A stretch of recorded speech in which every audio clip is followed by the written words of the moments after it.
Bonjour à toutes et à tous et bienvenue sur le salon Santexpo. Cette année encore, la Fédération des prestataires de santé à domicile et l'Union des prestataires de santé à domicile indépendants s'associent pour vous proposer un format d'échange dynamique au cœur des enjeux du système de santé. Nous sommes sur le stand F38 pour 3 jours de débat et d'interview avec les décideurs et les experts qui font la santé d'aujourd'hui et de demain. Et nous accueillons cet après-midi Laurent Burgoa, sénateur du Gard. Laurent Burgoa, bonjour. Bonjour. Et nous accueillons également Nicolas Balmel, vice-président de l'UPSADI, et bonjour. Alexandra Duvauchel, directrice générale de la FEDEPSAD. Rebonjour. Alors Laurent Burgoa, vous êtes l'auteur d'un rapport d'information sur l'adaptation des communes et des intercommunalités au vieillissement de la population. Comment les prestataires de santé à domicile peuvent-ils contribuer, selon vous, à la politique du bien vieillir dans les territoires ? Oui, d'abord, merci de votre invitation et remerciement tout particulier à Nicolas Balmel, qui est le Nîmois de l'étape et que je connais depuis un certain nombre d'années. C'est un travail que j'ai mené avec une autre sénatrice, Madame Ferré, sénatrice du Calvados, dans le cadre de la délégation collectivité territoriale du Sénat. Et c'est vrai que ce qui a été intéressant, c'est de voir que, vous savez, nous au Sénat, on est très favorable aux communes et on voit que la commune est certainement la collectivité actuelle dans les années à venir qui saura le mieux s'adapter aux problématiques de vieillissement. On sait que nous allons avoir dans les années à venir de plus en plus de nos concitoyens qui vont avoir un âge senior et il faudra bien s'adapter. Je pense que c'est la commune et notamment au travers de ces CCAS qui sont un lieu important d'action sociale. Et j'allais dire, vos entreprises ont toute la place, justement, à travers les actions que peuvent mener les CCAS par rapport aux aînés communaux. Je pense qu'il y aura un réel partenariat. Vous savez, je pense que le contexte national, le contexte financier étant de plus en plus complexe, pour être le plus sénatorial possible. Allez, permet de dire, c'est par l'union qu'on arrivera dans les années à venir à mener des actions. Alors moi, je le dis très bien, il faut des actions dans le cadre d'un partenariat public-privé, puisque maintenant, les collectivités ne pourront pas toutes mener, mais on a besoin aussi d'entreprises. Moi, chez moi, l'entreprise, ce n'est pas un gros mot. On a besoin de chefs d'entreprise. Vous êtes créateurs d'emplois et vous portez des projets. Et je pense que dans les années à venir, dans ce secteur du médical à domicile, on aura de plus en plus besoin d'entreprises comme les vôtres, parce que c'est l'avenir et ce que vous faites pour nos concitoyens, parce que c'est un souhait de nos concitoyens de rester le plus longtemps possible à domicile, dans de bonnes qualités. Et moi, personnellement, alors, vous permettrez de faire un peu de la promotion locale. Je connais bien d'entreprises dans le Gard, à Bastide Médical. Moi, j'ai pu visiter pendant une demi-journée tout ce qu'elle permettait aux Gardois. Je peux vous dire que c'est cela l'avenir. Ce n'est pas d'attendre tout des collectivités, tout de l'hôpital. Il ne faut pas critiquer. C'est pas l'un contre l'autre, c'est l'un avec l'autre, parce qu'on a besoin de tout le monde. Et je pense que dans l'avenir, vos entreprises auront, j'allais dire, alors pas un avenir florissant, parce que vous allez me dire que c'est un plus complexe, et on le voit à travers chaque fois pour tous les PLFSS. On pourra dire peut-être aussi que, et c'est un peu notre faute, nous, les parlementaires, il y a peut-être trop de normes, il faudra réfléchir aussi, trop de normes dit également trop d'impositions, trop de contraintes, mais c'est un domaine dans lequel qui sera dans les années de plus en plus florissant. Alexandra Duvauchel, si vous pouvez illustrer justement ce rôle de proximité dans les territoires qu'ont les PSAD, en nous rappelant peut-être quelques chiffres dans les territoires. Ce rôle de proximité, il est matérialisé par le fait que nous avons un peu plus de 2900 structures réparties sur l'ensemble du territoire, y compris les Outre-mer, bien sûr. Et c'est vrai que le fait est, par ce déplacement à domicile, plus de 600 millions de kilomètres par an réalisés, permet de n'avoir aucun désert de prestataires de santé à domicile, d'être au cœur de la prise en charge, en coordination et en corrélation avec l'ensemble des professionnels. Donc ça, c'est un levier extraordinaire pour l'ensemble des territoires, de maintenir également au sein de leur ruralité les personnes qui souhaitent demeurer le plus longtemps possible à leur domicile. Et puis, aujourd'hui, vous évoquiez le projet de loi Bien vieillir. Faut savoir que la prévalence des maladies chroniques augmente avec l'âge et qu'évidemment, la polypathologie touche particulièrement les personnes qui vieillissent. Donc ces prises en charge à domicile, elles sont absolument essentielles, à la fois, comme vous le disiez, pour répondre à une attente forte des patients, mais aussi dans un cadre plus structurel, d'économie structurelle pour notre système de santé. Parce qu'une prise en charge à domicile ou quelqu'un qui reste et qui demeure à domicile, eh bien, il coûte moins cher pour la société, quel que soit l'accompagnement dont il ait besoin, qu'une prise en charge hospitalière. Aujourd'hui, c'est plus d'1 million de patients de plus de 70 ans qui sont pris en charge par les prestataires sur les 4 millions de patients pris en charge. C'est considérable et ça va augmenter. On le voit notamment dans la ruralité, quand vous êtes sénateur, vous parcourez l'ensemble de votre département. Et si on veut éviter, j'allais dire, les déficits chroniques du PLFSS, moi je pense que vos entreprises sont l'une des solutions. Je ne dis pas que c'est la solution, mais l'une des solutions pour éviter justement la prise en charge des trajets domicile, lieux médicaux, d'apporter directement au domicile du patient du matériel et des services, ça évitera des coûts complémentaires et donc ça peut permettre justement d'éviter ce déficit chronique du PLFSS. Je me rappelle de rappeler que de nos jours, nous sommes entre 20 et 23 milliards de déficit. Nicolas Balmel sur ce sujet. Oui, et puis nous intervenons, nous avons la chance que le patient, nos usagers, nous font confiance, nous rentrons à leur domicile, nous rentrons dans leur intimité.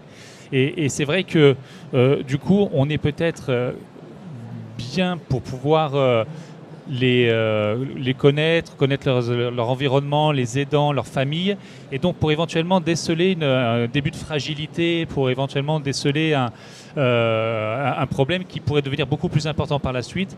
Et donc on pourrait jouer un rôle beaucoup plus grand dans la prévention. C'est ça que je voulais dire aussi. Alors, un autre sujet, ce sont les déserts médicaux. J'imagine que votre département n'y échappe pas, monsieur le sénateur. En quoi les EPSAD, justement, ils peuvent aussi constituer un relais pour maintenir l'accès aux soins dans les territoires comme le vôtre? À mon avis, c'est une solution majeure parce que on ne va pas faire les nostalgiques. Je crois qu'il faut être... Je suis plutôt positif. Il y a de belles réussites dans nos départements portés... par des collectivités, portées par des partenaires des fois privés. Le médecin d'antan, c'est fini de nos jours, on le sait bien. C'est l'évolution aussi de notre société. J'allais dire, le médecin de 2026, il veut être comme l'ouvrier, comme le cadre de 2026, c'est avoir du temps pour soi, pour sa famille, pour ses patients, et de ne pas être à 100% pour ses patients. C'est la vie de nos jours qu'il faut prendre en compte. Donc c'est vrai que le mercredi, le médecin souhaite garder ses enfants, le vendredi après-midi, pratiquer une activité sportive ou culturelle, ce qui est normal, c'est notre vie de notre jour. Et donc il faut s'adapter. Donc quand l'on voit que pour remplacer un ancien médecin, il en faut 2 voire 3 nouveaux, on voit bien qu'il faut changer nos méthodes et que donc c'est vrai qu'il faut aller plutôt vers maintenant un lieu unique qui regrouperait divers praticiens médicaux. Moi, je vois des bels exemples dans notre département, hein, mais l'essentiel, c'est qu'il faut que ça soit surtout un projet médical qui soit porté et qu'après, j'allais dire, les élus ou le privé fassent, j'allais dire, le projet d'habitation, le projet de construction. Parce que si vous n'avez pas un projet médical, vous n'arriverez jamais après à pouvoir finaliser ce projet-là. Il y a dans le Gard, moi j'ai un projet privé-public qui fonctionne très bien. Moi je pense que là, il faut avoir une vision à l'échelle d'un territoire comme les intercommunalités, pour voir une répartition de ces structures à l'intercommunalité afin qu'il y ait le moins possible de déserts médicaux. Et puis, alors après, c'est un débat. Vous savez, au Parlement, on nous dit est-ce qu'on doit imposer à des médecins d'aller s'implanter à un tel ou tel endroit. Un peu compliqué quand vous êtes en profession libérale de vous appliquer. J'allais dire qu'à la rigueur, on pourrait me dire que, par exemple, les pharmaciens, on leur impose bien de s'implanter par rapport à leur ordre. On peut y réfléchir, mais je crois que surtout, c'est par rapport aux jeunes médecins. Moi, je suis très favorable à ce que toujours, j'allais dire, l'université soit gratuite pour nos médecins. Peut-être qu'un petit effort pendant 2 ou 3 ans d'implantation d'un élu où réellement il y a un manque de médecins serait la contrepartie à ce que... mais c'est compliqué, il y a encore un formalisme et un peu... les syndicats dans ce domaine-là sont plutôt très prudents et ne souhaitent pas trop mettre cela, mais ça peut être l'une des solutions. Mais ça, la solution, voilà, on n'y arrivera pas et il faut aussi évoluer. C'est fini, comme je le disais dans mes propos préliminaires, le médecin d'antan. Alors, pour développer un petit peu et davantage le recours au PSAD à domicile, quelles sont les solutions, Nicolas Balmel, à mettre en place? Est-ce que ça passe notamment par la reconnaissance du statut des PSAD? Alors effectivement, il y a plusieurs solutions possibles. Ça passe forcément par une certaine reconnaissance et un statut associé. Reconnaissance lorsqu'on voit depuis ces dernières années qu'on n'est pas associé à un certain nombre de réflexions qui sont menées, portées par l'État français, notamment je pense toujours à cette qui était portée par le président Macron, ce CNR de la refondation. Donc là, effectivement, ça remonte à quelques temps, mais sur beaucoup de débats, malheureusement, nous ne participons pas, nous ne sommes pas associés. Et donc, il faudrait qu'on le soit un petit peu plus. En plus, notre rôle, comme on l'évoquait, Alexandra, il faisait allusion, 4 millions de patients à travers la France, un rôle peut-être un peu plus accru en termes de prévention, un rôle un peu plus accru en termes de coordination sur le terrain au niveau du domicile avec les différents professionnels de santé et acteurs de la santé. Voilà, donc on a pas mal de propositions à porter dans le cadre aussi de la campagne des élections présidentielles qui s'annoncent et des législatives qui s'en suivront. On a un certain nombre de rapports et de propositions à formuler, donc j'espère que nous en aurons l'occasion. Alexandra Duvauchel, peut-être pour compléter sur cette demande de statut et de reconnaissance au sens large. Oui, c'est pour compléter tout ce que tu viens d'évoquer. La problématique est qu'aujourd'hui, même les pouvoirs publics ont du mal à nous identifier ou à nous positionner. Un coup, ils nous considèrent comme des industriels, ce que nous ne sommes évidemment pas. Parfois, on nous confond avec l'aide à la personne, ce que nous ne sommes pas non plus. Nous sommes vraiment des acteurs de santé de proximité qui accompagnons l'autonomisation des patients qui sont atteints de pathologies chroniques. Il y a un accompagnement thérapeutique. Nous accompagnons également la prise en charge au domicile pour des pathologies plus aiguës, pour favoriser justement ces traitements au quotidien.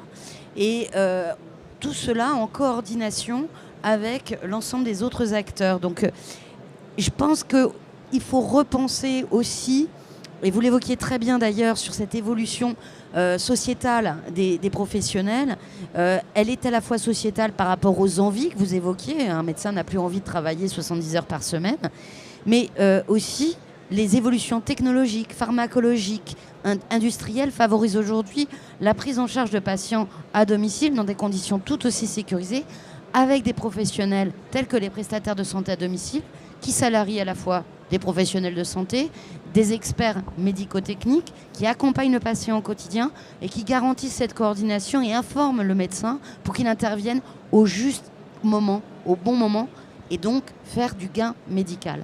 Et donc c'est en ça qu'on a véritablement besoin, j'allais dire, à la fois des parlementaires, mais aussi des pouvoirs publics, pour faire évoluer notre système de santé avec une meilleure intégration de tous les acteurs. Vous savez, quand on voit l'augmentation majeure du vieillissement de la population, naturellement, les besoins en santé vont devenir exponentiels et on aura besoin de tout le monde. Donc, il faut s'appuyer sur toutes les expertises, dont celle des prestataires de santé à domicile.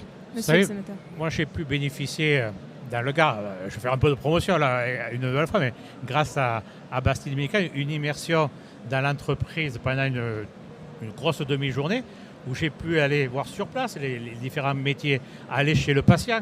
Et donc, on voit bien que dans vos entreprises aussi, il y a de l'humain. Il n'y a pas que du matériel, il y a de l'humain, puisque également, il y avait un employé qui venait rencontrer le patient, voir si l'évolution était positive.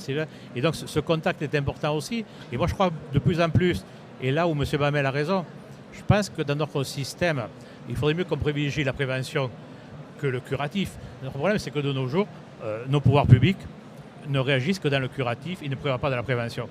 Or, je pense que la prévention, c'est vrai que c'est mettre de l'argent d'entrée, mais c'est peut-être économiser à moyen ou long terme cette politique-là. Et là où vous avez raison, madame, c'est que de nos jours, ce sont les administrations centrales qui gouvernent notre pays. Et moi, je vous conseille, vous, à travers, c'est de sensibiliser les pouvoirs publics, les parlementaires, les grands élus.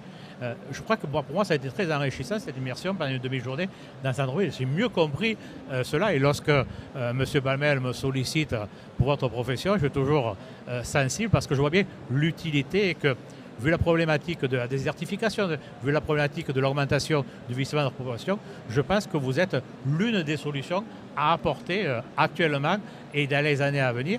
Et il faudra que les pouvoirs publics... Alors, est-ce que l'élection l'année prochaine sera certainement un moment où, justement, le côté médical pourra être un enjeu majeur?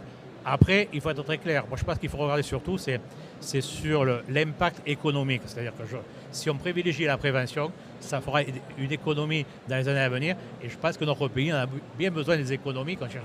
Après, il faut regarder aussi, dans votre domaine comme dans un autre, peut-être de toiletter un peu les normes. On a un mal français, c'est de la surnorme par rapport des fois aux normes européennes. Et donc moi je suis preneur justement de ce type, de voir comment on pourrait vous faciliter, parce que trop de normes tuent votre activité également. Je crois que là-dessus il y a un travail à faire. Et qui dit qu'une activité de plus en plus contraignante dit aussi un surcoût pour vous, donc un surcoût pour le client et donc pour la société. Et donc là, il faut regarder, tout en respectant bien sûr les normes de sécurité et d'hygiène européennes, mais on a un mal français par rapport aux administrations centrales de vouloir laver plus blanc que blanc, et ce qui fait que nos entreprises françaises ne sont pas compétitives par rapport à des entreprises européennes, et alors qu'il y a un marché là aussi au niveau européen, voire au niveau mondial.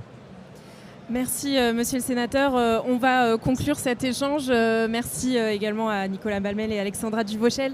Vous pouvez retrouver le replay de cet échange et de tous les plateaux télé de la télé d'EPSAT sur notre chaîne YouTube et nous retrouver sur le stand F38 tout au long du salon Santexpo. Merci beaucoup.